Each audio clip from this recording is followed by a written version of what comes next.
Welcome back, duelists. It's now the afternoon. I did the booster pack opening, trying to find my Dark Magician earlier today. I know I promised this yesterday. Here it is today. I've got a $30 budget uh, Spirit Charmers build here for you today. We're going to run the list real quick. I've got one copy Awakening of the Possessed Greater Inari Fire, one copy Awakening Nefarious or Arcfiend. We're going to run 1, 2, 3 copies of the Effect Veiler, because again, when you can only use what's in the structure deck, and they give you a good card like that, you should use it. 3 copies Fairy Tale Luna. Very good. 1 copy of each of the Familiar Possessed, just to kind of showcase that they were all in there. I got 2 copies of the Inari Fire.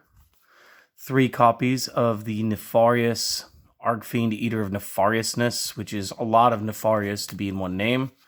And I'm going to be running 2 copies of the Witchcrafter Golem Oruru.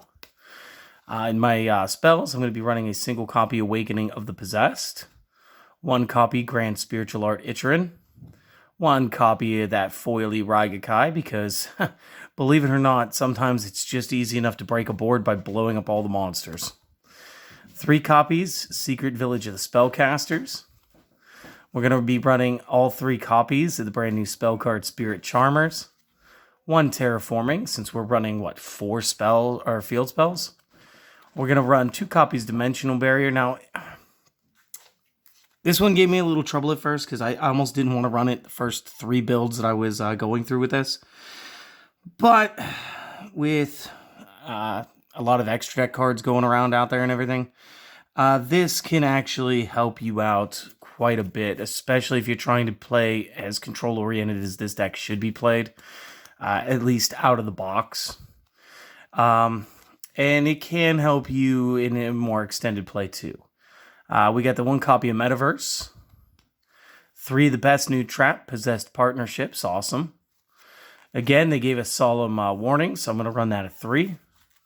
And I had 2 more spots, so I went with 2 copies of Unpossessed. So that is my $30 budget deck list, just using cards out of the structure deck, because not everybody has an amazing budget like I do, or players who have more budget than I do. It is what it is. If this is all you were here for today, that's fine. Stop back again a little bit later. I will have you more of a actual competitive build. We're going to have the whole extra deck and everything ready, and that should be dropping this evening. So enjoy that.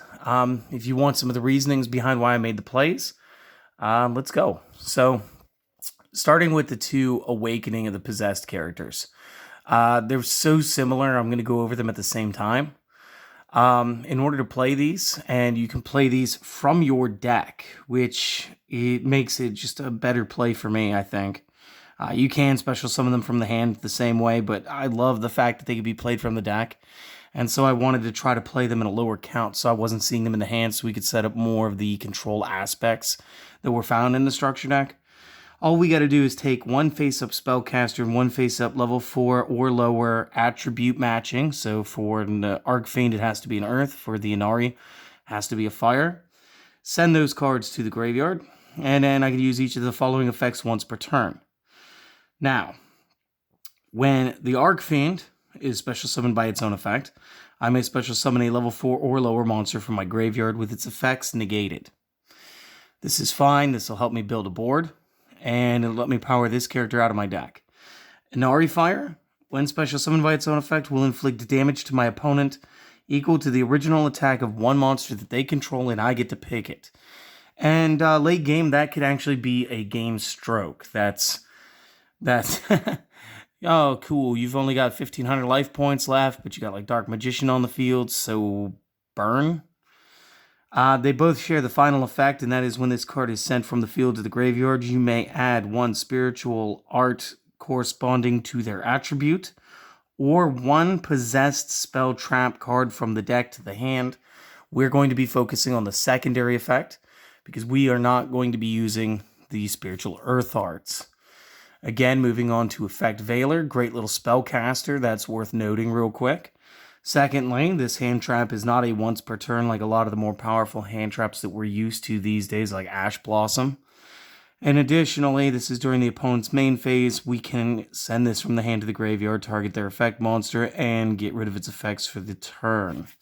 So very good. And again, if we open up with this and one of our familiars, then we can go straight into one of those two boss cards. Fairy Tale Luna should be considered familiar Possessed Luna.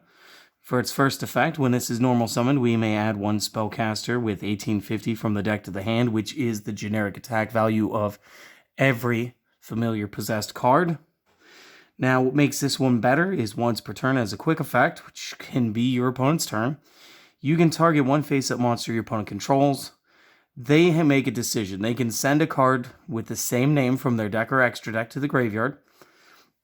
And if they do, they negate this effect. If they cannot, or they just choose not to, you will bounce this and your opponent's card, which means that you will get another free search when you summon this again. And this is another good reason why I'm playing each of the familiar possessed set singles. They're just too easy to get, and I don't want to clog the hand up too much. So, 3 Fairy Tale Lunas. Again, each of the familiar possessed has a very unique special summoning effect where they could be special summoned from the deck, but I'm not using their charmer versions, so we're not going to worry about that. Now, if they were special summoned by their own effect, they would have piercing battle damage. We are not doing that in this version of the deck, so they do not. These might as well be considered vanilla beat sticks. They are 4-star 1850s, and they're here for their attribute and for the word spellcaster. So, very good. We'll move on. Inari Fire. Much like every one of the familiar pets, you may only control one of these at a time. Now, if you control a spellcaster monster, you may special summon this card from your hand. And with Inari Fire, once per turn during the next standby phase after this face-up card on the field was destroyed by a card effect and sent to the graveyard, special summon it back. That's important because it's going to play off of our next pet. And that is the Nefarious Archfiend Eater of Nefariousness. Again, you can only control one. If you have a spellcaster monster, you may special summon this from the hand. This one's effect once per turn during the opponent's end phase. If this card is in your graveyard, and it's going to be because we want to see the giant Awakening of Possessed Nefarious Archfiend. So, once per turn during that opponent's end phase, if this is in the graveyard, you can target one face-up monster that you control, destroy it, and if you do special summon this card, this will allow you to destroy the Inari Fire.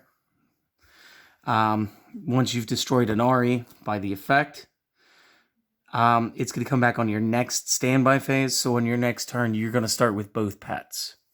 And this will allow you to create Link plays, Xyz plays, or whatever you like. So we're going to run him at 3. Now, Aruru, you guys may remember if you guys watched my Witchcrafter deck profile, is actually a pretty good interruption for your opponents. Unfortunately, in this deck, we're not running Witchcrafter spells, so we have to wait for very specific timing, so I chose to only go with 2 copies of this card this time.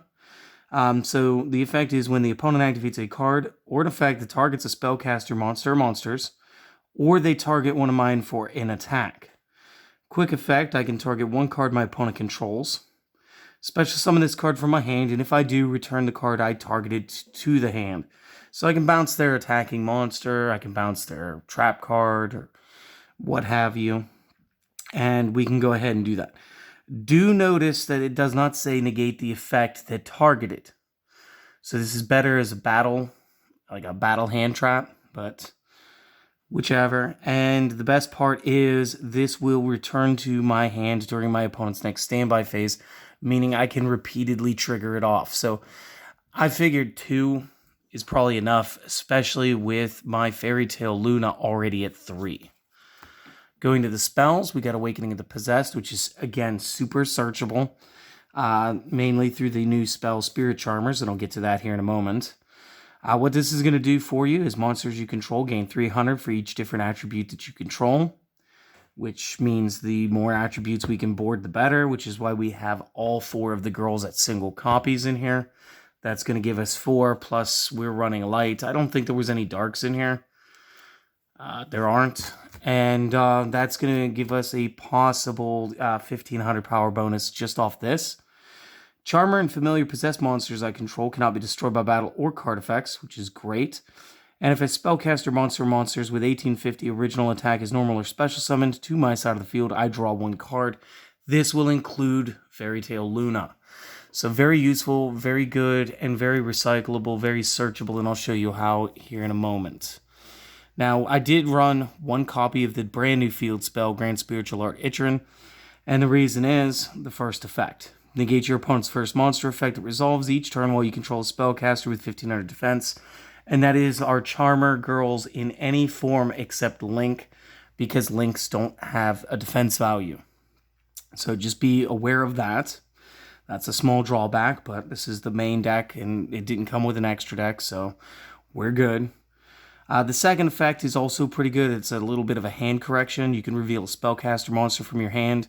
If you do add a monster with the same attribute, with 1500 attack by 200 defense, which is our familiar pets, from the deck to the hand. And if you do, shuffle the revealed card back in your hand. You're just switching places with a Charmer and their pet. And again, this might be something that we do in the competitive version of the deck, just because we may want to actually pick cards and we may be running multiples of our familiar possesseds at that point.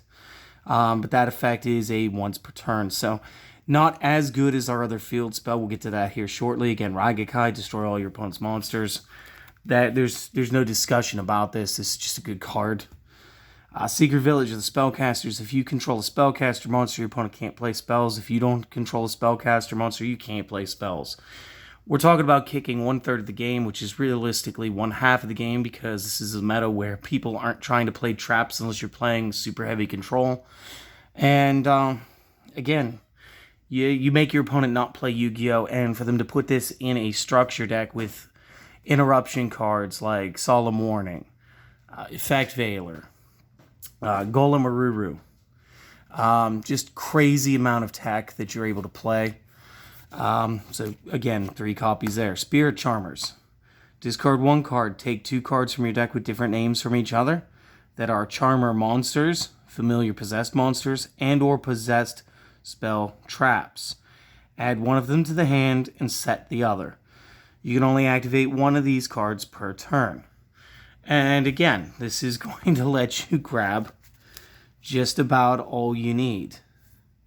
So, looking at that, obviously it's not going to grab your pets, because that's not in it, but it'll grab any one of your spellcaster girls.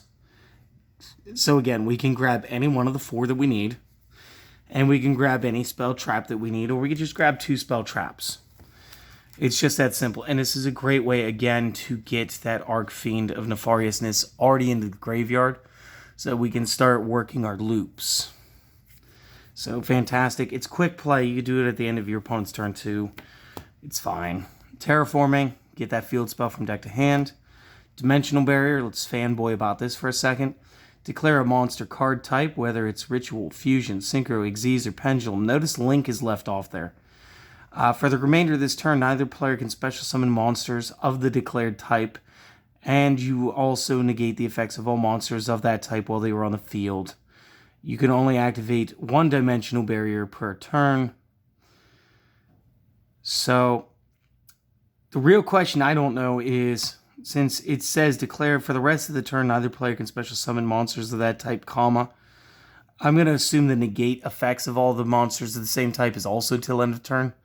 But with a lot of Synchro decks running around right now, and Fusion monsters with Verde Anaconda, playing cards like Dragoon and or Super Poly plays, this may actually come in handy more often than you think. I mean, it's not going to stop Super Poly, unless you do it to the summoning of Verde Anaconda and then call Fusion. But still a great trap. Metaverse, what I love about this is essentially Terraforming Plus. And the plus is so we can add that field spell to our hand, or we can just play it directly from the deck. And again, this will allow us to play our Village of the Spellcasters on the opponent's turn and effectively standby phase beating their spells to the field. So Again, we're taking away a good chunk of the game. Obviously, this card was limited to 1 for a reason. This is one of those reasons. One of the best traps in the deck here, Possessed Partnerships. There's so much plays off this deck with this card.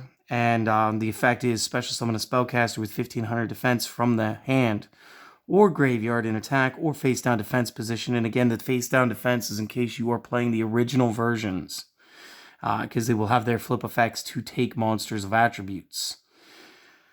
So, if you control monsters with 2 or more different attributes, you can also destroy 1 face-up card on the field while summoning a character. So, the way this is worded is you're going to get the summon, and then as long as you have 2 different attributes, you're going to get that destruction. Additionally, you can banish this card in the graveyard, target 1 possessed continuous spell or trap in the graveyard, and place it back on the field. You can use you can use 1 partnership's effect per turn and only once that turn.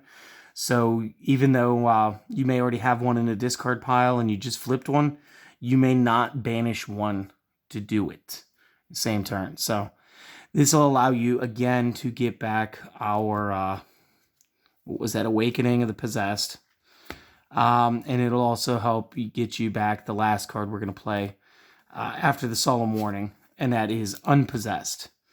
And Unpossessed says charmer monsters you control cannot be destroyed by battle. If a familiar possessed monster you control attacks an opponent's monster, it gains 800 attack during the damage calculation only. And if a monsters you control is destroyed by battle or card effect while this is already face up in your your spell trap zone, you may special summon 1 spellcaster with 1500 defense from the deck with a different attribute from at least one of the destroyed monster's original attributes on the field, in attack position or face down defense, and you may use this effect once per turn. So it lets you bolster your lines. It gives you additional power to add pressure to your opponent offensively by allowing these 1850 cards to get to 2650 before counting the power up from the other spell card. And yeah, we could just play it right back from the discard pile. Now, while I was building this, I know I skipped over Solemn Warning. I figured everybody knew what it meant. While I was building this, I was almost unsure about putting in the dimensional barriers. And if I hadn't, I was going to bolster the Unpossessed and the Awakening of the Possessed by an additional copy. This should be considered a basic guideline. This should not be considered like this is the $30 budget deck, because there should be as many versions as there are players out there. But this is what I was able to do within about 12 hours of deck building and playtesting. So I hope you guys enjoyed it. I'm going to get back to work. We got to get the competitive version to you later today. So I'll see you then.